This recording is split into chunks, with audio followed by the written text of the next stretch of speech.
Hey Creed, can you take me higher?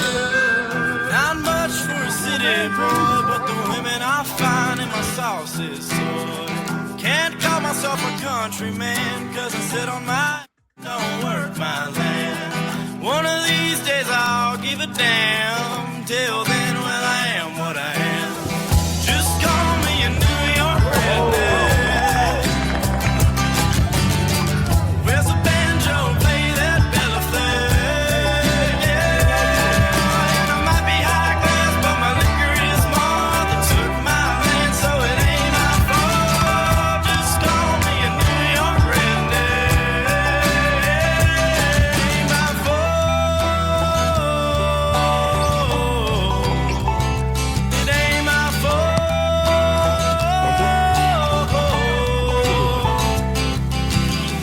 Finna bet on some horses at the track. Drive into Brooklyn, ain't never coming back. Tim's on the ground in the concrete jungle. I might get into a little rumble. Ain't nothing but a high-tailing man. Bred on the farm, so I work with my hands. Just call me a New York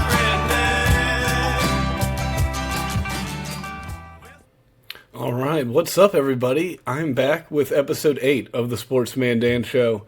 It is February 7th, 2026. A bit chilly here, a little bit windy, but I'm very excited to talk sports cards today. I do have a bit of a negative segment, not quite a rant. I'm not turning into, I don't want to say turning into one of those. I think there's a lot of good hobby content out there that maybe is a little bit slanted towards highlighting the bad behavior in the hobby. But there's one thing I want to touch on. First, I am going to keep it positive. I think a little bit more background around me. I am a collector first, and sort of, I guess, a flipper second is probably the best way to describe it. I began collecting as a kid, got back into it, like a lot of people around like sort of 2019, 2020. I've been setting up at shows since about 2024, doing it seriously since beginning of 2025, so I guess officially reached 1 year selling, setting up at card shows, selling on eBay, that sort of thing. I do have an econ background, so definitely that entrepreneur mindset. So, getting into cards, I definitely understand selling cards for profit. And I'll I guess get into that in a second, but I wanted to show this message, and the reason why I'm sharing it now and not earlier, you can see the date there, was because I've been talking with him and just want to let him know that it was okay if I were to share this, and he gave me permission. But I mean, I got this after that card show in the Virginia Beach Fieldhouse, and it just kind of blew me away. And it is some positive content that I want to share regarding the hobby. But you can see here, good morning. My son and I were at the card show yesterday, and we came by your table. A little typo. That's okay. I think his favorite part was talking some baseball with you. Just want to say thanks and go Mets, right? Stuff like that. When you're setting up and you're selling, right, it's nice to cover your costs. It's nice to make a profit. When you get a message like that, that really is what it's all about. I mean, selling cards, growing the hobby with kids and dads out there, getting their sons into the same hobby that, my dad got me into, seeing his old cards. So real full circle moment there. That was pretty cool. And I encourage other people to, always kind of, if anyone reaches out, like I had to check my hidden messages. I need to, because I guess on Instagram, not everyone can message you, but I'm glad I found that message and replied back. But I mean, we're talking about, sort of the hobby side and also sort of the business side of this. I mean, customer service 101, I think some of that gets lost in sports cards just because it's a very low barrier to entry, right? Anybody can pretty much buy a tablecloth. Well, not everybody even buys a tablecloth, right? But like, and I'm not gatekeeping tablecloths or saying that's the way to do it, but right, anyone can set up at a card show. Anybody can sell cards. But having that sort of customer interaction and personal touch, just talking baseball, whatever team they're into, right? Whether it be the Sacramento Athletics, right, or the San Francisco 49ers. Two of those teams are not teams I follow particularly, but I know enough about them. I can definitely talk shop. So I encourage others to do the same, and you get some nice interactions like that. And like I said, at the end of the day, that's really what it's all about. All right, not to get into my rant, but a bit of, I guess, a negative side of the hobby that I've been seeing a lot of. Honestly, right now, it reminds me a bit of that Run the Jewels song. Lie, cheat, steal, kill, win. Everybody's doing it. It's a good song, a good gym song. I don't recommend anyone doing any of those things. Actually, those are all terrible things to do, but that's how it is in the hobby. And I mean it in the sense of like, kill or be killed. Everyone's trying to get the best deal at literally, I'm talking, right, the lowest margins. Can I buy at 40%, 50%? Or maybe someone doesn't know what they have, so I can get it even cheaper than what they have, it listed at in their value box. I think at a certain point, it does become too much. Let's touch on the first one, lie. The amount of dishonesty in the hobby, I think we all know, is just rampant.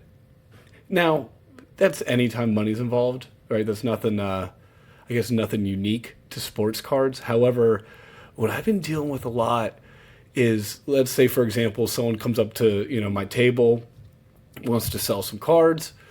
Okay, I start looking at them. Maybe some stuff interests me, but overall, maybe not everything interests me. But I'd be willing to, take the lot at the right price. So I ask them, okay, do you have like a price in mind? Yeah, no, I don't really know. I'm like, okay, I understand that. So whenever I get that response, the next thing I do is, okay, let me pick out a few individual cards here. A numbered Troy Aikman, some nice rookies, Bowman Chrome first. There's some vintage stuff. Okay, do you have a price for these cards? This lot. I don't even know. I found these, I'm just trying to, okay. So I start to look them up, come together for, value that makes sense for me. Ask them if they'd be interested. And then now, right, we're naming comps. The last 5 comps on that did, I think like 12 or 15, and then 20. And then on that, I'm like, well, hold on. We had no idea what the value of these cards were 5 minutes ago. After I sat here and looked up, the value of these cards and came to you at the price, now, right, now we know. But when I'm trying to do, what about this one? Well, I don't know. It's like, the game. We're too old to be playing games. It's wasting everybody's time. Right? We're not talking to your crush in middle school. We're not trying to get an edge on somebody by pretending we don't know the value of a card. We all have computers in our pockets with phones. Some people bring actual computers to shows. I sometimes bring my laptop. I got that Wi-Fi hookup at some places. But no, seriously, I feel like I was like, how much time did I just waste? Look, and of course there was no deal that ended up being made, which no big deal, honestly. That stuff happens all the time. But I was like, man, there goes 10, 15 minutes I'm never going to get back. But those add up. And if we just be honest from the front, right, maybe we couldn't make a deal. We both could have moved on to other transactions. So maybe just stop the line. That's one, I guess, particular pet peeve for me. Next is cheating. I think cheating can come in, a lot of various forms, and I don't think we need me to explain to you what that is. And the last one, steal there, right? Unfortunately, all these have happened to me in different facets, but the stealing from the value boxes, that's about as scummy as it gets. It's mostly kids, right? That's kid behavior. You'd be surprised sometimes. I guess to all those other vendors out there in a similar position as me, get a nice little camera setup. And by nice little camera setup, I mean literally just an iPhone or anything. It's the best deterrent. And just watch it, but that's pretty much all you can do. And anything more than that, you're kind of going overboard, I feel like. It's going to happen if you set up enough, I've learned. And it sucks. The first time it happened, I was so pissed. And I was about to almost not even set up. And I was like, I don't even know if I want to do this anymore. It really, it upsets you when you put all that time and effort and people just steal from you. And I didn't I saw them grabbing the cart and looking at them, and then I looked away, helped another customer, and they ran off. I think I talked about this before. But anyway, at the end of the day, it's really not that big a deal, right? It was maybe $8 worth of cards, which sucks, but It's $8. Some people are probably laughing at me right now. Don't steal. Call out people who steal. It's not right. Most of the time, those kids' dads might be vendors there. So, right, you can shut it down if you just tell the right people. But it does suck. And make sure you have that video so you can capture it. So it's not like your word against someone else's. Because they'll go and flip those cards they steal from you in a second. They're not holding on to those. They might be thieves, but they're not that. They're stupid, but they're not that stupid. No, that's it for me for my sort of negative hobby talk. I'm not going to make that a recurring segment, although it possibly has become that now. The lying, the cheating, the stealing, let's just cut it out. It's just like anything, right? Let's just be good people. I get we're all trying to make a buck. Or a lot, like 95%, I'd say. There are true collectors out there. And I like to think of myself as a true collector, but I'm also setting up at card shows. So I'm not obtuse to it. I understand what's going on. Let's just be a little more ethical. Not even morals. Let's have some basic morals here. And I'm not preaching to people. I'm just kind of saying what I think a lot of people are seeing out there who are. I mean, I think about this stuff every day. But what if they're working in the hobby and selling cards on the daily? The sun is starting to come out, and I'm feeling a little better. So I want to share this card for today's Coby Mayo Corner. This is the Stars of the Night insert from 2025 Topps Cosmic Chrome. As you can see, it looks like the Da Vinci painting in the background. Such a cool card. I was able to get it for less than $20. DC Sports on eBay, little auction. Super excited. As far as like base rookie cards go, this is one of those ones I was kind of waiting to pick up. And I waited a month because it was going for like 30, 35, anywhere up to 40. And I'm like, this is ridiculous. It's a base rookie card. But I get it. It looks cool. I'm super excited. And that's going in the... I got a nice little top loader binder I've been using for a lot of my PC stuff. Actually right behind me there. From Amazon, like $13. Really cannot beat it. And then you get to actually be able to flip through and look at your cards. I think that's a pretty cool way to do it. That's pretty much it for today. I do want to do a This Day in History. And today is February 7th. In 2019, baseball player and manager Frank Robinson, who was the first black manager in Major League Baseball, died at age 82. And Frank Robinson, for those of you who are not familiar, he's not related to Brooks Robinson, but he's also an Orioles legend. I can share. For those of you on YouTube, excuse me, I'm gonna share my screen and just let you guys see a little bit of his wiki. I'm going to zoom in here a bit. Bear with me, but it's honestly incredibly impressive. Like this guy, right? We all know Jackie Robinson, but Frank Robinson is legitimately another pioneer in baseball and a legend. Born in 1935 in Beaumont, Texas. Shout out, they're Texan. Right, look at his career batting average. 294, 2,900 hits, 586 home runs, and 1,800 RBIs. Right, insane stats. Fantastic player. He's an outfielder with the, see it says, his MLB debut was with the Redlegs, Cincinnati Redlegs. Old school there. Like I said, I have a couple of his Orioles cards. You can actually get them for about $5 to $10, depending on condition, of course.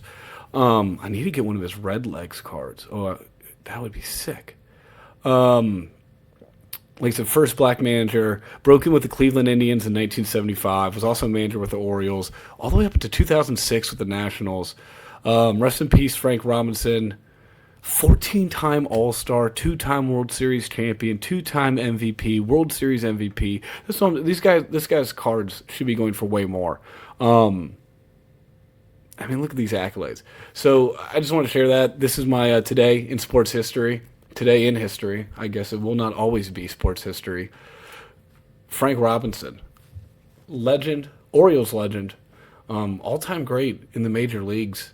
And if you're out, you see his card for $5, especially like the 60 to 71. I would say, when was his last year in the Orioles? Yeah, 71. Anything up into 71, I say snag that for $5. That's it for me. Almost right at 15 minutes. Thank you, everybody who tuned in, and I'll talk to you again soon.